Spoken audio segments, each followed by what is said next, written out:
The true crime genre has become one of the most popular and prolific categories in today's media landscape. Many people find themselves drawn to the more violent and sinister side of society. They revel in both fascination and disgust at the real events that are thankfully so foreign to their everyday lives. While we may all be acquainted with the horrors committed by the likes of Ted Bundy, Jeffrey Dahmer, and John Wayne Gacy, serial killers aren't a recent occurrence. They have been around since the dawn of humanity. The United States especially has had its fair share of homicidal psychopaths who willed harm upon their fellow humans. Here are 10 serial killers who committed their crimes before the turn of the 20th century. Number 10, Samuel Mason. Years active, 1797 to 1803. Victims, 20 confirmed, probably more. Samuel Mason was originally a militia captain in Virginia during the American Revolution. After the war, he fell into debt, lost his farm, and spitefully took on a life of crime as the leader of a band of river pirates known as the Mason Gang. He terrorized the Red Banks region along the Ohio River. First, he attracted travelers to a campsite near the bend of the river. If they had anything valuable, Mason waited until the next morning to steal from them as they packed up. Usually, he killed them. By 1802, Mason's exploits had garnered him a $2,000 bounty on his head and countless volunteers hunting him. He was eventually arrested by Spanish government officials in southeastern Missouri. They discovered nearly $7,000 worth of various currencies and 20 human scalps in Mason's possession. Before he could be hanged for his crimes, he escaped custody and fled to the safety of his gang. However, temptation proved to be more valuable than loyalty. Two of Mason's friends murdered him and brought his severed head to authorities to try to collect the reward. They were both recognized as members of his gang and were instead hanged in 1804. Number 9, Paddy Cannon. Years active, 1820 to 1829. Victims, 4 to 11. Paddy Cannon was the leader of a group of slave catchers that would purposely head into areas with freed African Americans, kidnap them, and sell them back into slavery under the pretense that they were runaway slaves. In this capacity, she grew extremely cruel and took a liking to torturing people. After a dispute over proper payment for slaves, Cannon and her sons murdered a group of slavers whom they felt owed them more money than they had received. Shortly after this, Cannon and her gang were arrested and tried for murder as well as their crimes of capturing freed African Americans. Cannon is thought to have killed at least 4 people herself. But she was certainly involved in the deaths of many more, just not by her own hands. Number 8, Samuel Green. Years active, 1817 to 1821. Victims, 2 to 10 plus. Samuel Green was the product of a rough upbringing. He was sent to live with a family friend, who would beat Green for any type of misdeed. He began to take out his anger on living creatures, stabbing farm animals and even drowning his pet dog in a well. These acts caused his caretaker to further discipline Green in the form of a whipping so intense that it flayed the skin from his back. Having gone broke only a few years after living on his own, he decided to go on a crime spree all around New England. He broke into homes, clubbing to death anyone unfortunate enough to be present during his burglary. After a years-long spree of theft, rape, and murder, he gained the moniker of Public Enemy No. 1, the first in the country's history. He was finally arrested in Danvers, Massachusetts, and charged with burglary. He was sent to a Boston prison, but his acts of violence weren't over. He tried to escape multiple times but was continuously thwarted. In one such instance, an inmate told guards of Green's plans. When Green found out about this betrayal, he cornered the inmate in the prison workshop and beat him to death with an iron bar. Samuel Green was eventually sentenced to death for his countless murders. He was executed by way of the gallows on April 25, 1822. Some sources say April 24, 1822. Number 7, Edward Rulloff. Years active, 1844 to 1870. Victims, 3 to 5. Edward Rulloff certainly fits the modern idea of the sophisticated serial killer. He was a man of higher education whose ego and thirst for control drove his actions. By the time he moved to Dryden, New York, to study botanical medicine, he'd already had a brush with the law in his native Canada, where he had served 2 years in prison for embezzlement. In New York, he met his future wife, a 17-year-old cousin of his professor, and the two married.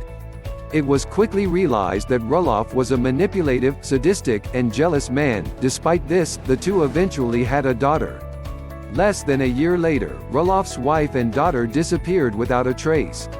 Around the time of their disappearance, Roloff was seen driving a wagon with a trunk in the back to a nearby lake. Eventually, he was arrested.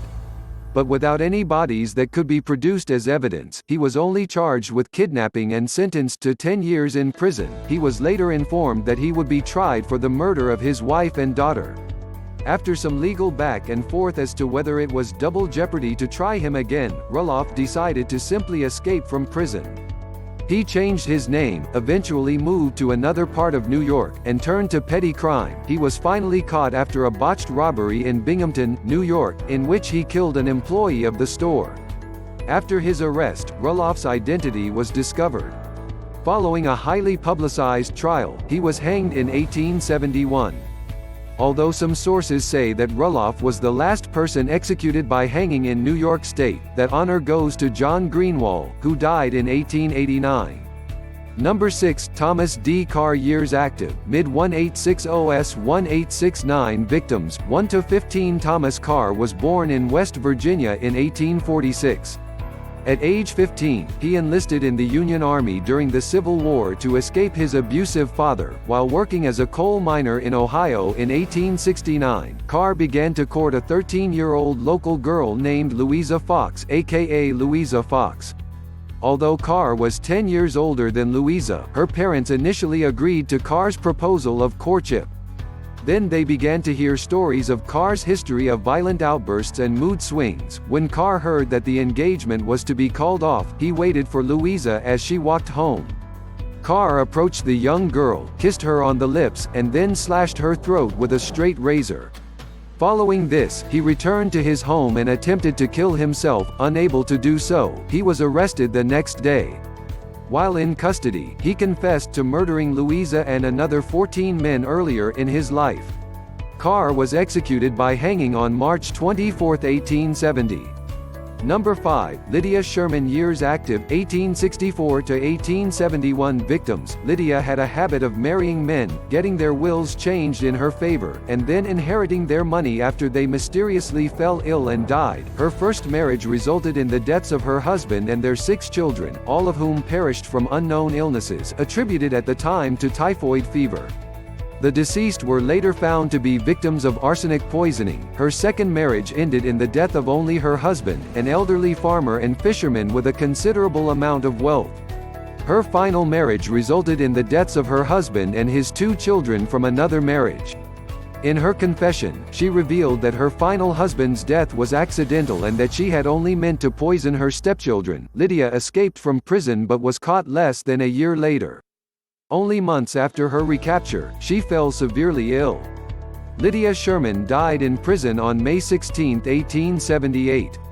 Number 4. Jesse Pomeroy. Years active, 1871 to 1874 Victims, 2 Jesse Pomeroy was born in 1859 in Charlestown, Massachusetts. From a young age, he was bullied due to a deficiency in his right eye.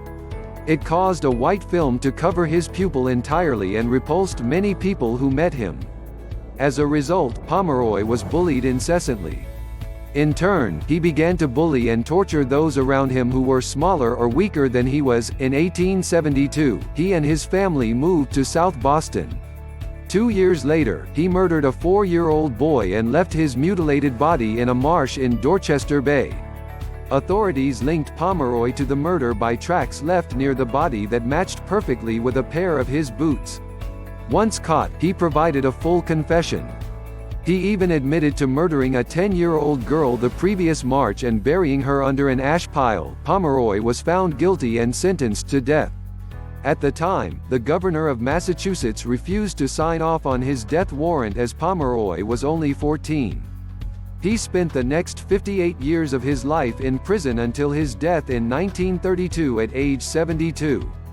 Number 3, Stephen D. Richards. Years active, 1876 to 1878. Victims, 9. Eventually known as the Nebraska Fiend, Stephen D. Richards was born in West Virginia around 1856. Although he once said that he was born in 1836, he appeared to be in his early 20s when he died in 1879. Most estimates put his date of birth in the mid-1850s. He spent much of his youth in Ohio. Richards lived a relatively uneventful life until taking a job at the Iowa Lunatic Asylum in Mount Pleasant. There, he lost most of his empathy for humanity after he was assigned to work in one of the most violent wards at the hospital. Richards began to travel in the Midwest. In 1878, he entered talks with a mother of 3 with the intent to purchase her property in Nebraska. Before the sale was finalized, he decided to kill the whole family and bury them in a mass grave. About a month later, he also killed a neighbor with a hammer. Soon after, Richards was caught. He confessed to these murders as well as an additional 4 from the previous 2 years. He rejected legal counsel and was sentenced to be hanged in 1879. Just prior to his execution, a reporter interviewed Richards. This provided the public with much of the insight into his twisted mind that is available today. Number 2, Carl Feigenbaum. Years active, 1888?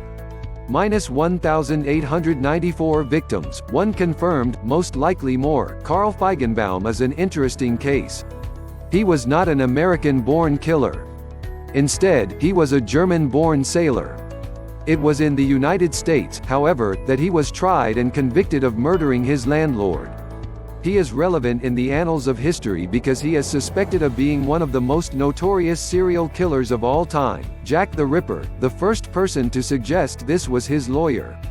After Feigenbaum's execution in 1896, his lawyer said that Feigenbaum had confessed to committing the famous crimes in London. In recent years, the theory of the Ripper having been a merchant or sailor has gained traction. It provides an explanation as to why he was never caught and why the killings stopped so suddenly. Whether Feigenbaum was Jack the Ripper is up for debate. But according to his lawyers and the police who apprehended Feigenbaum, it's likely that he had murdered more victims in other countries. However, it would be nearly impossible to connect Feigenbaum to those crimes. Number 1, H. H. Holmes. Years active, 1891 to 1894. Victims, 9 to 27. H. H. Holmes was a con artist and fraud who eventually transitioned to a murderer around the early 1890s. He was extremely good at manipulating and tricking people into trusting him and lending him whatever he needed to pull off his latest con. In 1886, he moved to Chicago to become a pharmacist under the name H. H. Holmes. He used a pseudonym because his real name, Herman Mudgett, was much less catchy. He didn't commit murder due to a desire to kill. Rather, he did it for money.